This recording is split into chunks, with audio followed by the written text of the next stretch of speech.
Previously on Alan Wake, Alice has been kidnapped. Alan, please help me. Alice? You'll do exactly what I say if you ever want to see your wife again. I can't tell anyone except my agent Barry. Damn it, Barry, they'll kill her! You're my best friend, and I'm worried that you're not right in the head. The ransom is a manuscript I supposedly wrote that's coming true before my eyes. It happened just the way it was on that page. So dark. I have found only a few scattered pages. I want the entire manuscript. The deadline is in 2 days. I found Mr. Wake's pages. Good girl. How the hell did she get her hands on the manuscript anyway? I don't know. She's resourceful. I told you you were too hard on her. Listen, I found out all sorts of interesting stuff while I was digging around. Yeah. Mr. Wake, it's Sheriff Breaker. We have an FBI agent here, Agent Nightingale. FBI? He's anxious to see you. You'd better come to the station. Okay, I'll be right over, Sheriff. Let's make this quick, huh? Help you folks? Name's Randolph. I'm the manager. We're looking for Rose. Works as a waitress down at the diner. Rose, sure. Nice girl. Who wants to know? I'm Alan Wake. The writer, huh? I heard on the radio you were visiting. Well, I'll show you her trailer. That Rose, she's a nice girl. Always pays her rent on time. As I was saying, Al, I found all sorts of weird stuff from the local newspaper's archives. This place is crazy. Disappearances, mysterious deaths, urban legends come true, and get this, most of this stuff takes place around Cauldron Lake. Well, you ain't wrong, mister. The Indians thought the lake was a doorway to the underworld. I'm the God-fearing type myself. I don't hold with that sort of thing. Yeah, okay. Anyway, there was an island there owned by a guy called Thomas Zane. Now, some of the articles I found about him make him out to be a famous writer, but I ran a bunch of searches, couldn't find a single thing he wrote. Zane was heavily into diving, so much so that the place came to be called Diver's Isle. But the volcano under the lake erupted in 1970, and Zane went down with the island.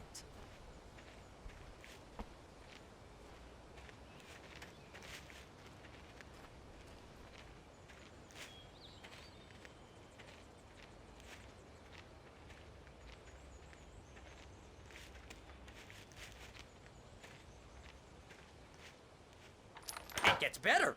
A local girl, Barbara Jagger, drowned in Cauldron Lake just a week earlier. They were lovers. Sure, Jagger's a local spook story. The Scratching Hag comes for you in the dark. Childish stuff like that. Anyway, Al, I'm just getting to the best part. All of the articles about this stuff were written by Cynthia Weaver. I asked around, and she's that crazy bag lady you met. What, the lamp lady? She can be a little loopy, but she's not homeless or anything. Yeah, anyway, she knew both Jagger and Zane before they both died, and she had some kind of a breakdown.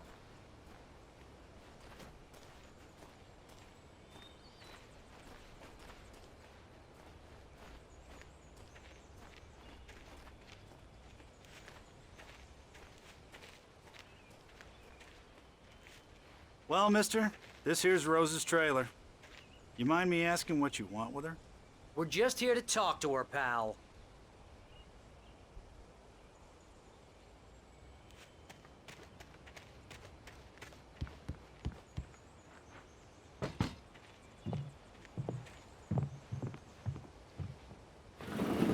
Welcome to...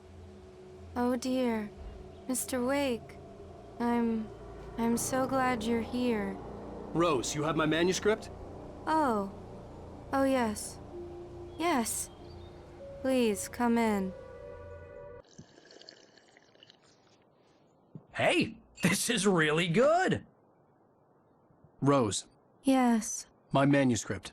I really need it. I understand. I know what you need. A muse to inspire you. Oh, for Barry. She doesn't have anything. Yeah, hey, Al. Al, what's... Oh... Barry! What? What?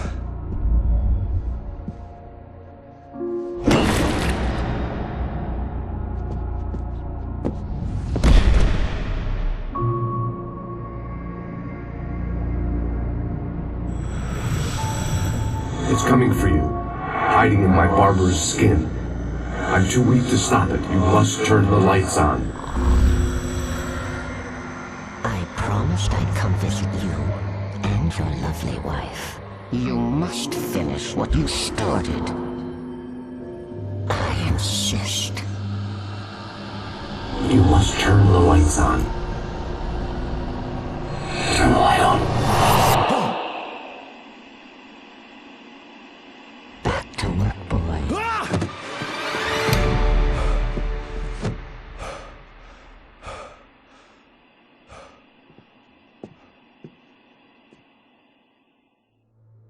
I felt nauseous, hungover. Only anger kept me going. I can't tell reality from dream anymore, but it seems I have an imaginary editor to help me. She's an old woman in a funeral dress. I call her Barbara Jacker. She's very strict. I'm writing faster and faster. My manuscript is being heavily revised. The edits are getting very aggressive, and each day there's less of me and more of her. I hate it, but I know she's right. She promises me I can Rose save took a day Alice from this me. way. I had She less than knows 12 more hours than I left to do. meet the kidnapper. All I could do was get Barry into the car, work something out once I got on the road. Writer under similar circumstances, Thomas Zane. Barry was out of it. He was way too heavy to carry. You're right.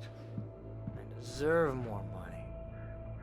I'm so handsome. Welcome to the Oh Dear Diner. What can I get you today? Coffee? I couldn't work up much hate for Rose. Something had used her to get to me and left its mark. My gun and flashlight were gone. I'd have to find a way to get Barry into the car as quickly as possible. There was no time to waste. Mr. Randolph liked Rose. That little smile she had. How she was still sweet when life had tried so hard to make her bitter.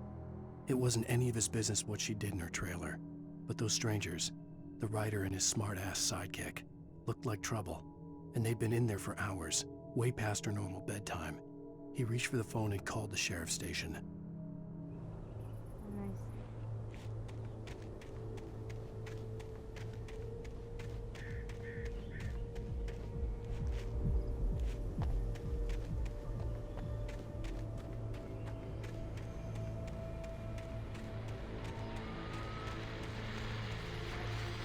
I just stepped outside to catch a breath of fresh air. Let me tell you, the weather's getting heavy. Nights like this make me especially glad I'm here talking to you and not home in bed. Once the weather takes a turn like this, I can't sleep at all. It's all tangled bed sheets and dark thoughts, punctuated by the occasional plunge into nightmare. Is it just me? Well, perhaps it is. But I hope I can make the night a little bit easier to get through. Caller, you're on KBF FM. Hey, Pat, it's Walt Snyder. What's on your mind, Walt? Well, I ain't the way you are, but, well, I can't fight either, you know?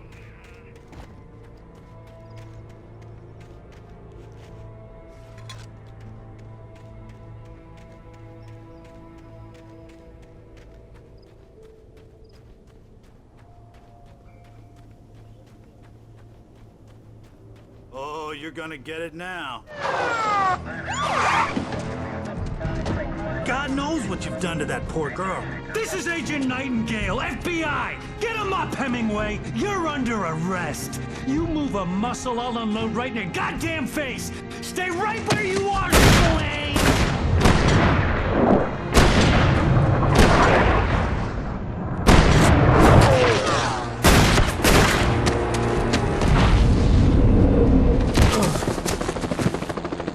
What are? I'm standing right here, you goddamn maniac!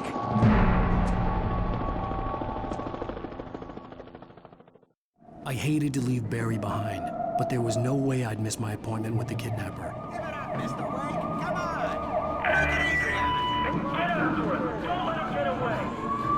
Move it, move it, move it. I'll have your shot if you let him get away.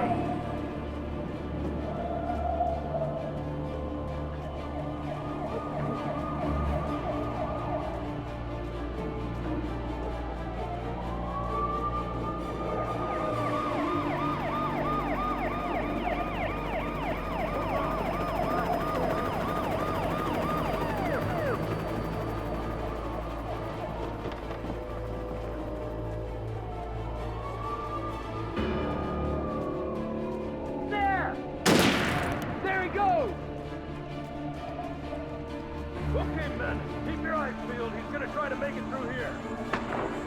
Oh, damn. Move it! Right there! Chris, don't move! Get out of the way! Keep an eye out! God damn it! Where did he go?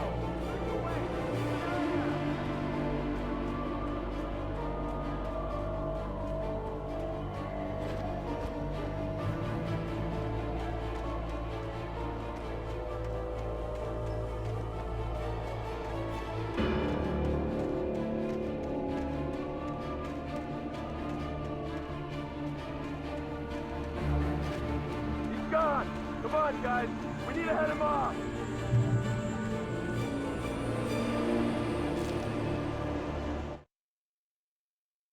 For decades, the darkness that wore Barbara Jagger's skin slept fitfully in the dark place that was its home and prison. It was hungry and in pain.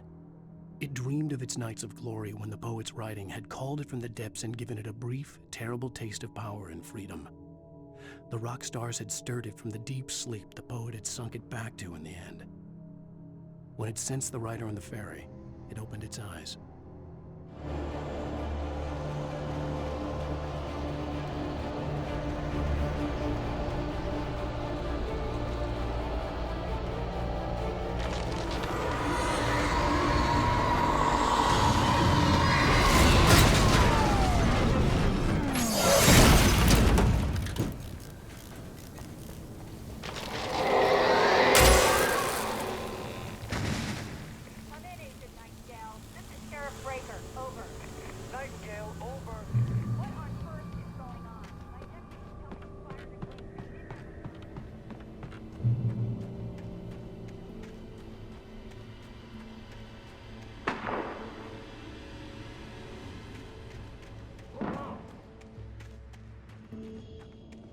Search the area!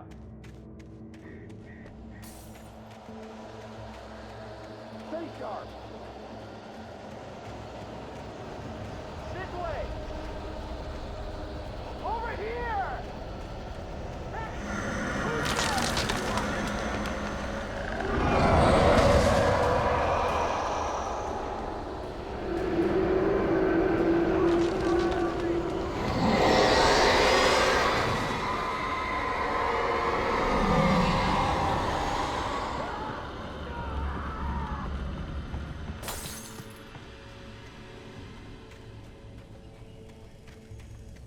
This horror was everywhere I went, circling me. The cops didn't stand a chance. They were after a writer, not a monster. Wait, are you seriously telling me that geek writer just took out my deputies? Are you kidding?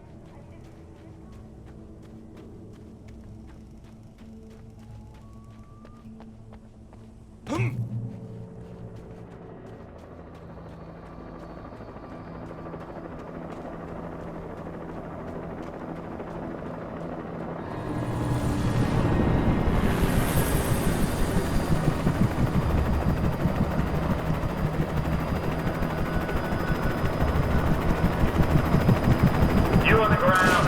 Hold it right there. There's nowhere to run. Freeze!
Come in, over. Thornton here. James, we got both Wheeler and Rose in custody. They didn't put up a fight or anything. Why, they were... Hey, what are you doing? Come on. Sit down and give me that. James, Mulligan here. Over. Go ahead, Mulligan. Over. We got Wheeler and Rose here. Wheeler's drunk or hopped up on something. Speaking of which, that Fed had a pretty distinctive whiff of Otis Scotch about him, if you know what I mean. Over. I don't have anything on that, Deputy Mulligan. Over. Well, whatever.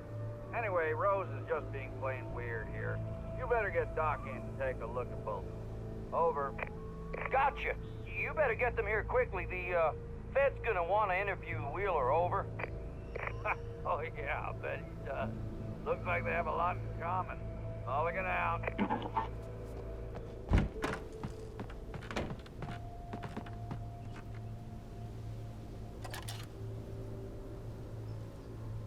I could see the lights of the radio station in the distance.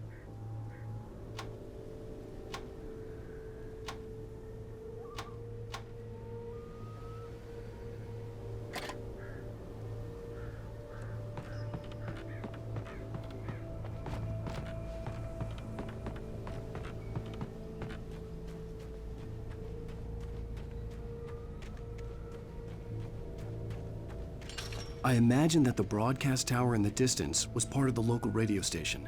Maine seemed like a decent guy. Perhaps he could give me directions to the coal mine.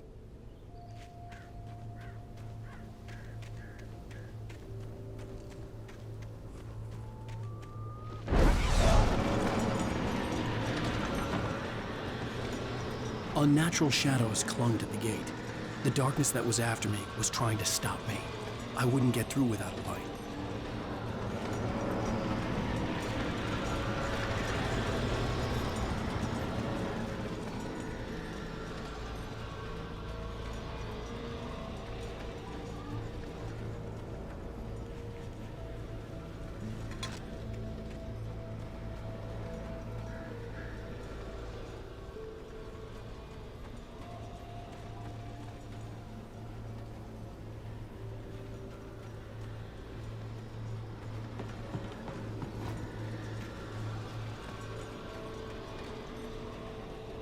There was no power to the searchlight.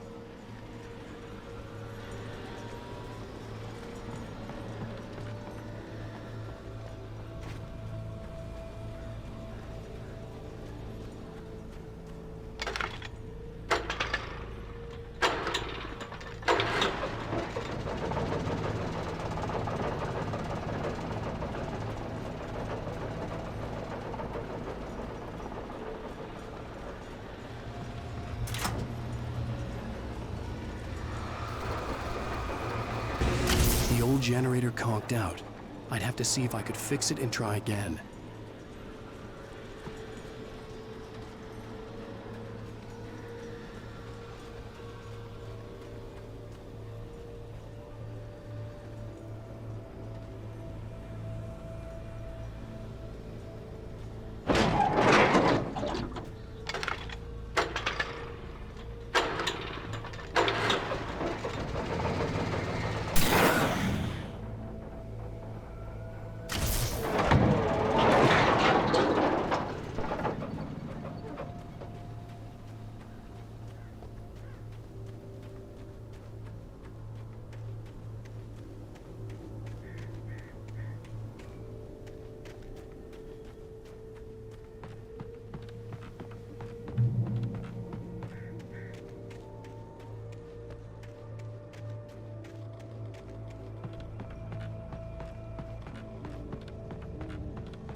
It took me a moment to recognize the flashbang grenades.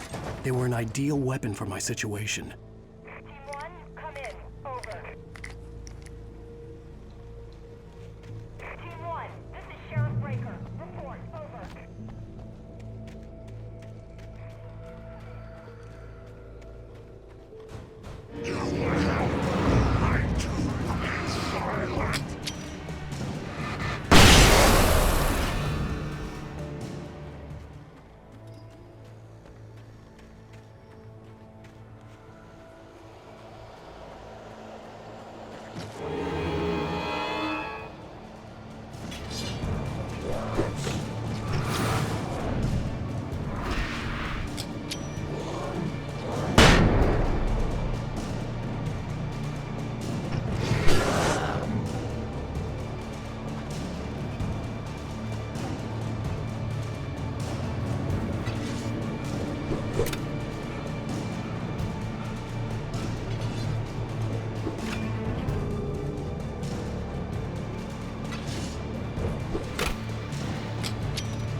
And here's another call.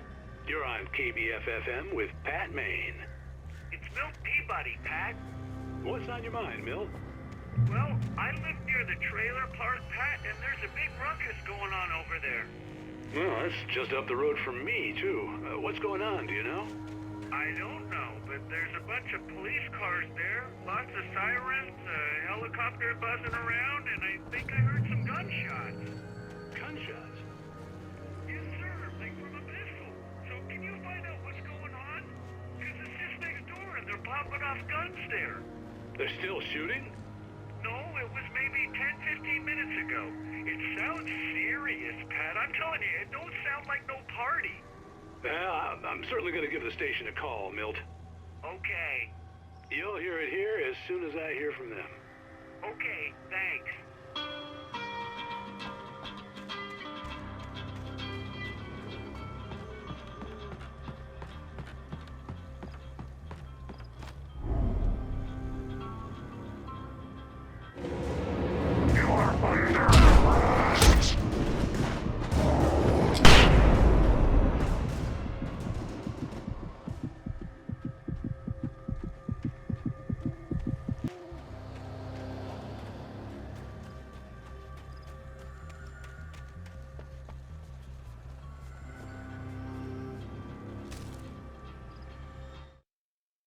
Touched by the dark presence, Rose was lost in a dreamland where everything was drawn in black and gray crayons.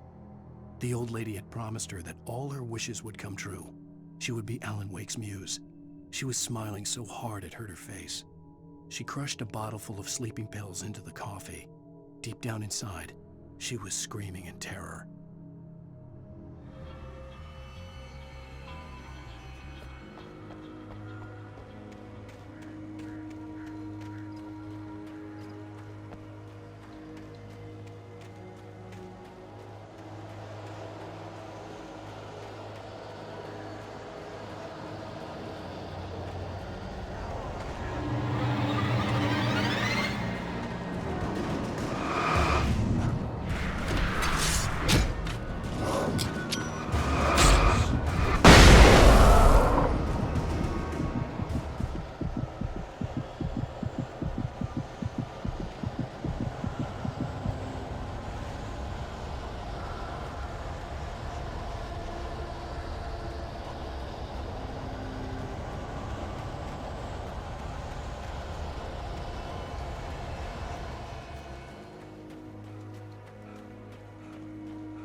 I hoped Maine could lend me a car to get to the coal mine. Oh, why, hello, Lorna. What do you have for us?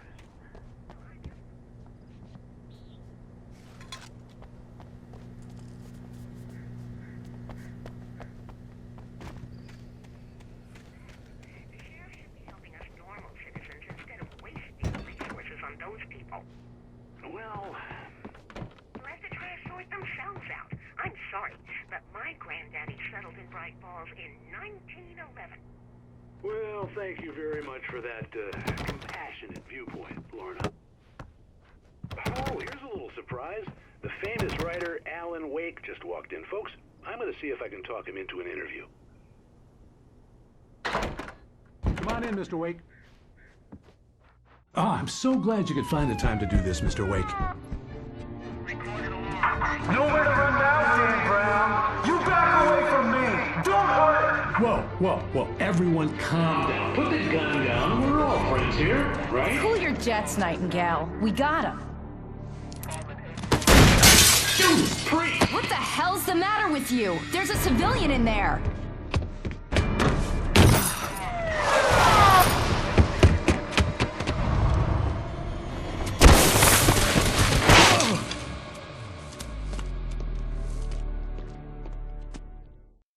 I'll get you yet, even if it kills me, you hear me?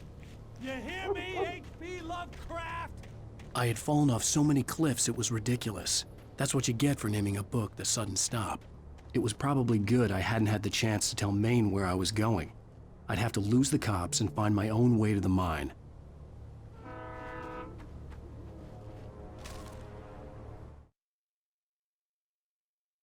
Nightingale stared through the broken studio window into the dark woods. He turned around, started to walk out, but Maine grabbed his arm. "Young man, you almost shot me. You don't shoot off rounds at people like that. What's the matter with you?" Nightingale shook his arm free, marched out. His cheeks burned with rage and humiliation.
There was no sensible reason for the power company work lights to be here.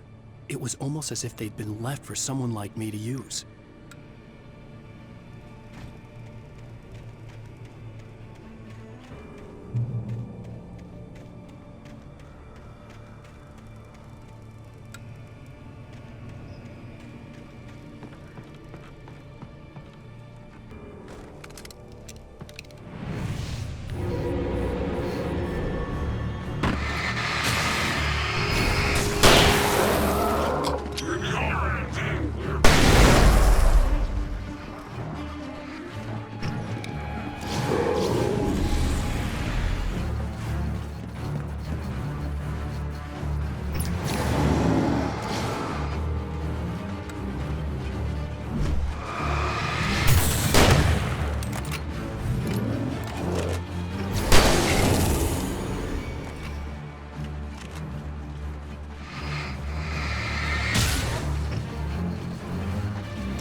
Sarah trusted her gut, and her gut said Agent Nightingale was an asshole.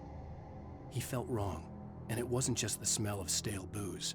It was in the way he flashed his badge, pulled rank, the look in his eyes when he wanted answers. Where was Alan Wake? What was this about an accident? Where was his wife? And most importantly, why did she let Wake go? He wouldn't answer her questions. Federal business was all he'd say.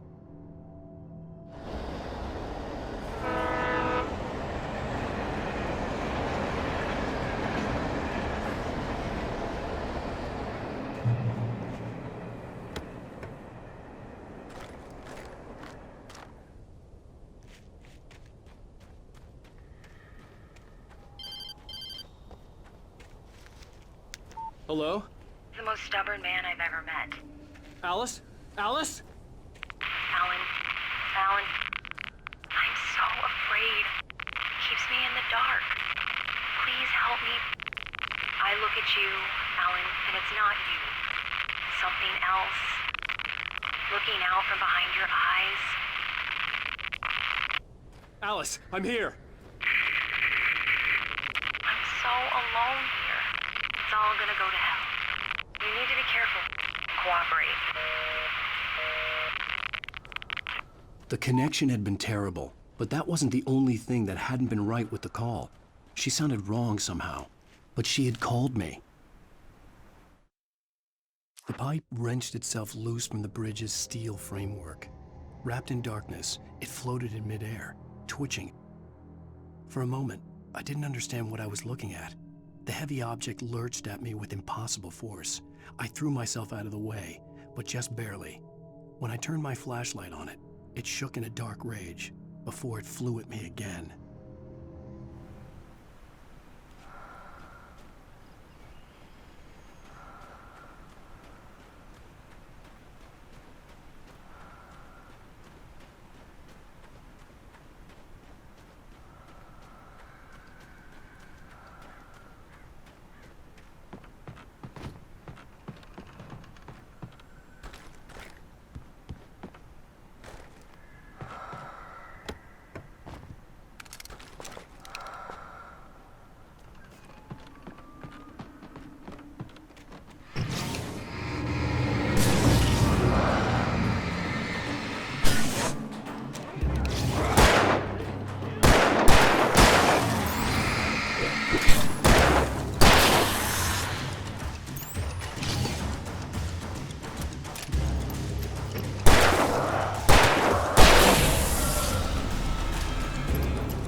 I could see a railway bridge up ahead and a warehouse of some sort on the opposite shore. I hoped I could find a car from there.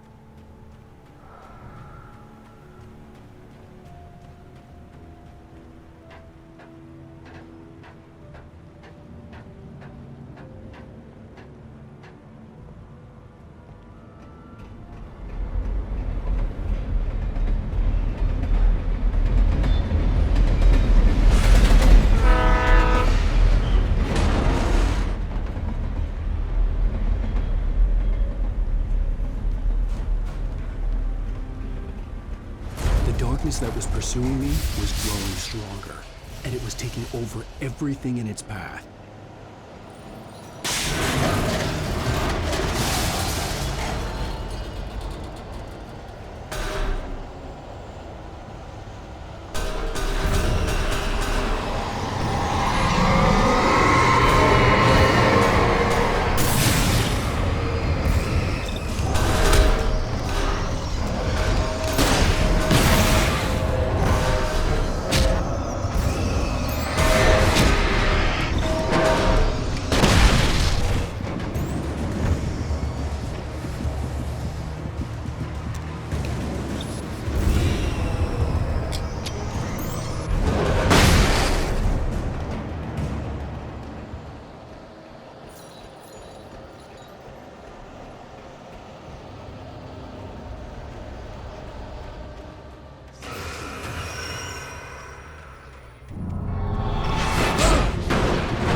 I slammed the door shut right in his smug face.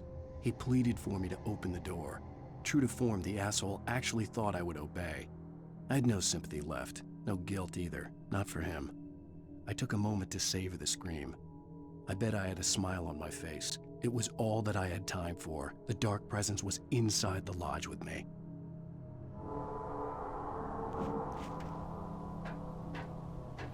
As a teenager, just starting to get interested in writing, Stephen King had been a source of inspiration to me. I thought about all the inanimate objects that had come to life in his books. No one is safe in a good horror story, certainly not the protagonist. That's what makes them fun. This was anything but. The darkness could possess anything, and it was getting closer.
We take the facts of our existence for granted, unaware that they are merely a thin veneer of desperate self-delusion, covering a vast cosmos of madness and horror.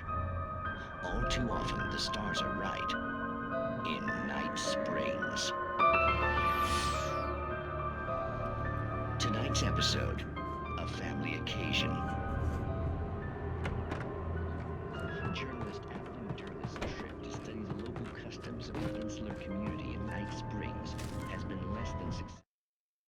The darkness surged towards me, sucking everything loose from the ground into its depths, tugging at my clothes. I saw the flare the kidnapper had dropped and threw myself towards it just as I felt my feet leave the ground. The darkness embraced me with the force of a tornado. Somehow I managed to light the flare. The darkness roared and cast me away. I fell toward the dark waters of the lake far below.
I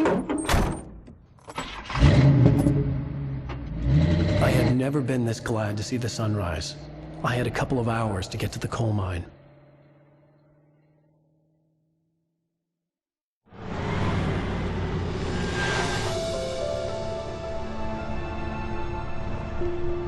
The coal mine wasn't far now.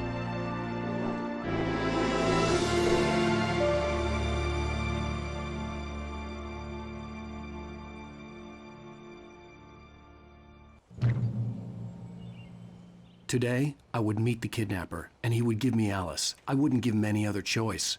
A drowning man will clutch at a straw.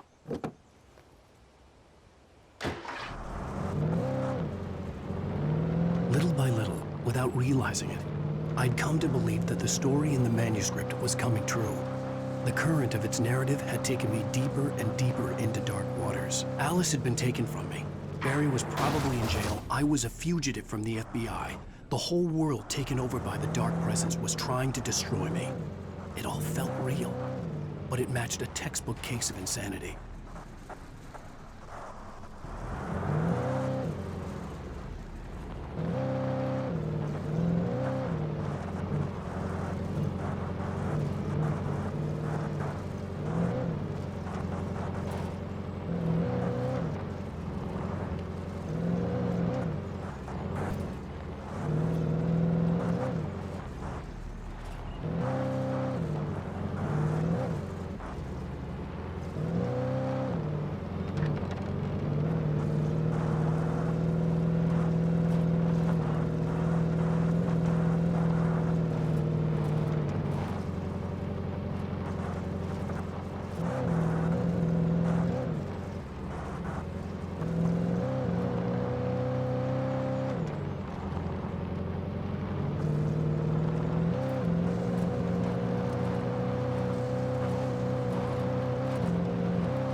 I was early.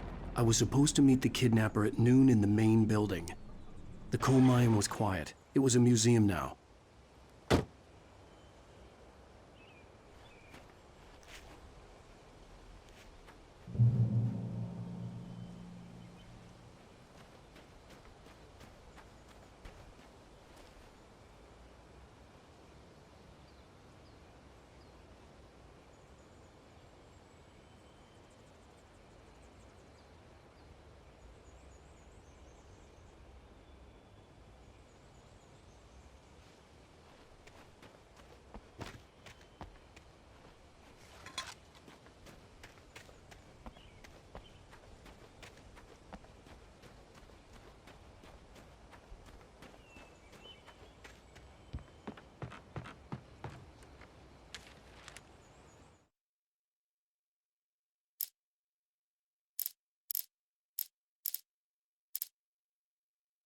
With Nightingale gone and the night wind blowing in through the broken studio window, Maine stared at Sarah. The sheriff looked away. Maine's voice shook with barely controlled anger. That boy's doing more drinking than thinking. I hope you know what you're doing, Sarah. He's got a sickness in his eyes. You take my word for it. He wants Wake for a reason, and it's not for anything good.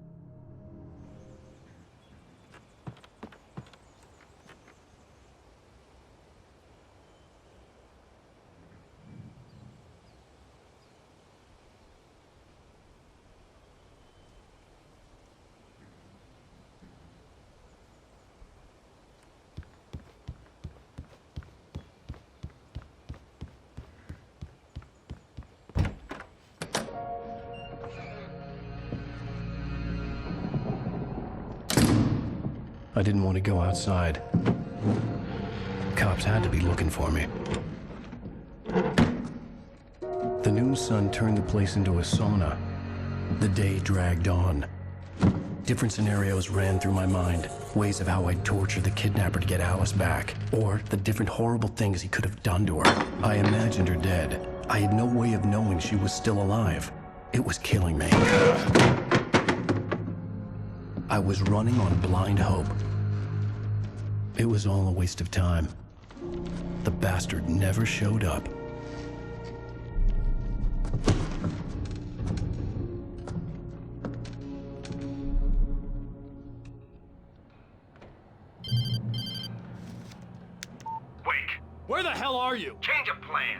You know where Mirror Peak is? It's a big mountain north of where you are. You follow the path from the mine, you can't miss it. There's a lookout point there. I'll be waiting. I'm through being jerked around You by want you. to see your wife alive? Because if you do, you better watch what you say to me. Do we understand each other? I want to talk to Alice. Yeah, and I want the manuscript. Don't keep me waiting, Wake. Hello? Hello! Ah! I'm gonna kill him! I had to get to Mirror Peak.